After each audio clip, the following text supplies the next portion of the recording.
We had some news recently come out about Halo from Phil Spencer, the head of Xbox himself, talking about the future of the franchise and a little bit about the expansion of the Xbox brand over into other platforms. I mean, we're talking PlayStation here. So if you guys like these type of videos, make sure to tap like, subscribe, and all that kind of stuff. So let's get right into it. So the reason why this is news that we're talking about here, guys, is because this is coming, like I said, from the head of Xbox. The guy is the head honcho, the guy who makes all the decisions out there. And there was just recently this bit of news that just went out, and it was very interesting to take part of because they specifically mentioned Halo in this article, saying no red lines for Xbox games on other platforms, says Phil Spencer. So now we're a Halo favorite channel here, right? So let's go right to the Halo stuff. And they do mention specifically here about like a handheld and stuff like that. We'll get into that a little bit later in the video here.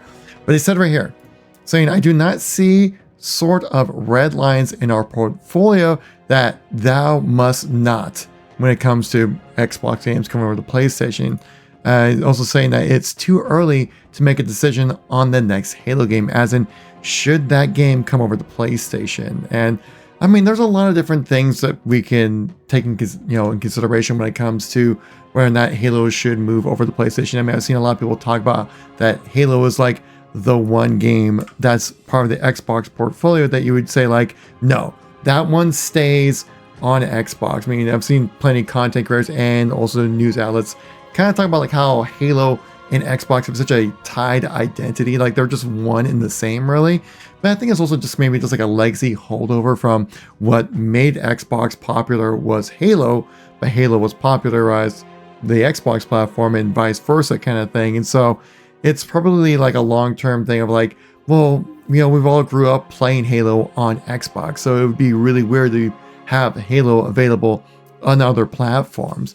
But there's a reason why Phil Spencer and the gang out there are kind of taking this into consideration. Like, should we move our games over to other platforms? So like we saw this previously with other games in the Xbox portfolio, most notably here like Hi-Fi Rush, Pentiment, Grounded, and Sea of Thieves.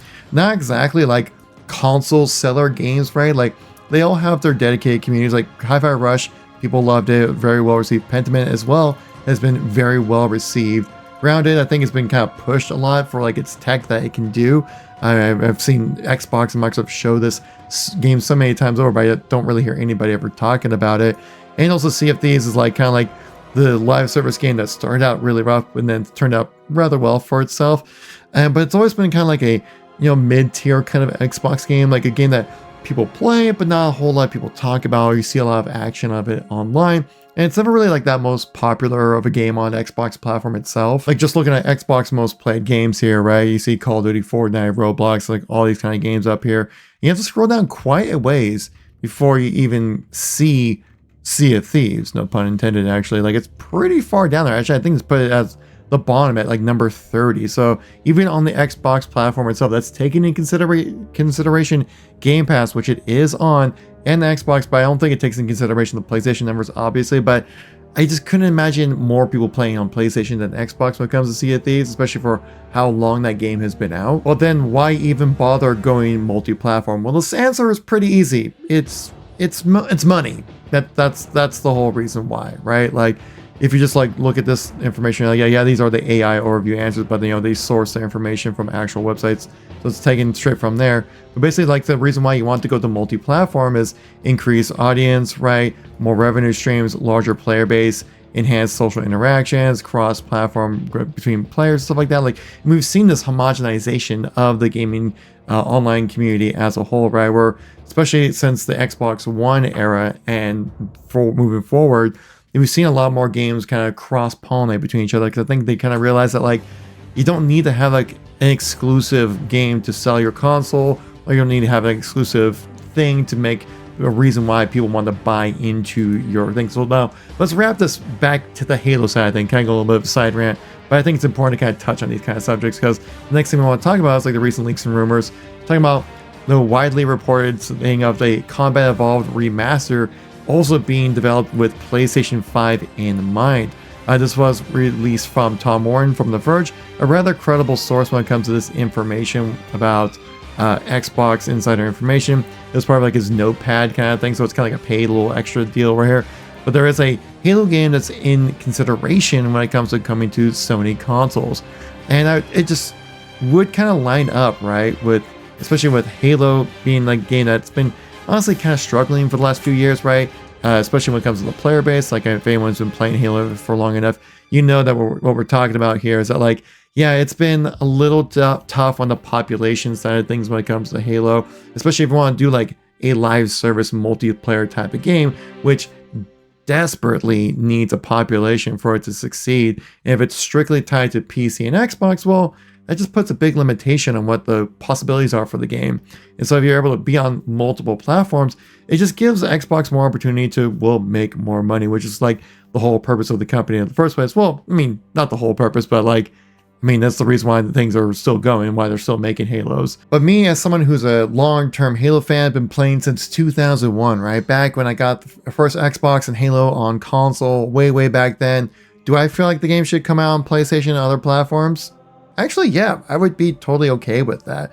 Mainly just because I want more people to enjoy this franchise, right? Halo is such a unique gaming experience that you can't really find anywhere else. Like, Halo is its own thing, right? Like, you can't really get the same kind of experience anywhere else. And if any other kind of game tries to do Halo, well, then you're just copying Halo then at that point. So there's a reason why 25 years now, almost at 23 years now at this point, people are still playing this game a lot because it is such a fantastic franchise to jump in and play. That's why I have an entire YouTube channel dedicated to this game because of how dang good it is. But Xbox has been kind of in a weird situation when it comes to its exclusives, right? Like, some are not.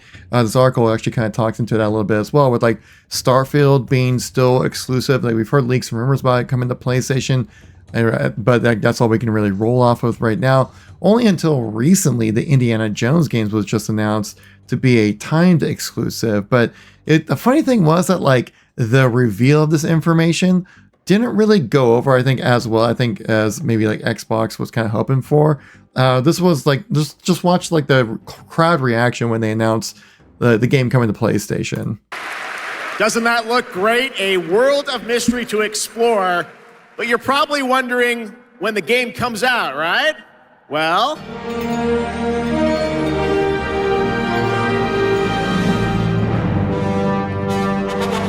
so they revealed the initial release date of December 9th. Everyone's like, yay, that's great. Good job, Xbox.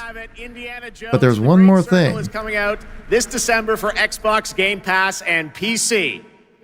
But there is one more thing that Machine Games and Bethesda wanted to share with you about Indiana Jones. Just keep in mind the crowd reaction to this.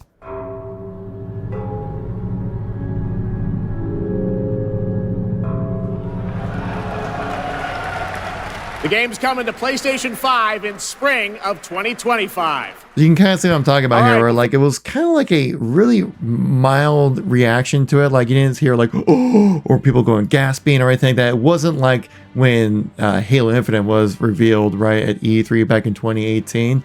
Like, that got people freaking hyped, right?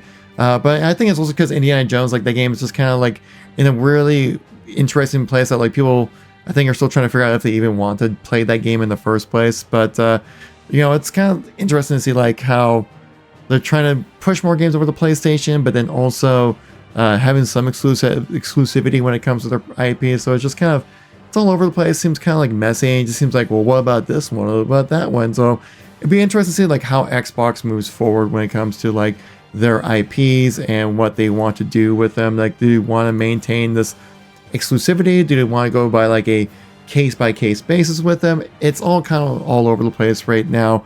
Personally, I like to see Xbox try to push that, because I think the thing they're starting to realize with over at Microsoft is that like they're third fiddle when it comes to the console sales, right? The Switch is like up here above everybody. I think it's selling just as much as PlayStation and Xbox combined, if not even more. And so then you have PlayStation, which kind of like has pretty good market share of like almost the entirety of the world, except for the US, where a lot of US users are Xbox users, or a lot of people in the US have an Xbox. And that's really about like North America, and that's about it when it comes to Xbox users. So it's kind of tough to dig yourself out of that hole for how expensive and how you have to subsidize these consoles and hardware. when you first release them, which is kind of interesting because also in the article that we were just showcasing earlier in this video, that apparently Xbox just straight up just kind of confirmed that, like, yeah, we want to do a handheld, which is kind of like interestingly like, well, now you want to do one? Right here saying Spencer made news acknowledging that they make a handheld unit at some point in the next few years. I'm assuming probably whenever the next Xbox console releases, they probably would pair it with a handheld, so maybe like take it as you go kind of thing, or maybe it's strictly a handheld kind of thing, like a Wii, or like a Nintendo Switch or something like that. But I mean, whatever they want to do. I mean, it's Microsoft. They make interesting hardware decisions, to say the least. I think Xbox just really needs to just kind of like make it clear messaging when it comes to the cross-platform thing. Just like, you know what? Everything that we put out is going to be cross-platform. We'll still release a console, but we're not going to try to push it like we used to, right? I think, they realize like the cost that goes along with it, and also especially with like the chip shortage that happened during the COVID release, right? That there's a lot of different problems that came along with releasing a console and then still being in third place, even though they might have even released a better product, but lacked the games. I don't know, the long-term vision of Xbox seems kind of cloudy. They seem to know what they want, but we just don't have that communication because they don't want to reveal all their little tricks that they have up their sleeve, guys. But guys, if you enjoyed this type of videos, make sure to tap like and subscribe. It's always appreciated, and I'll catch you on the next one. Peace out.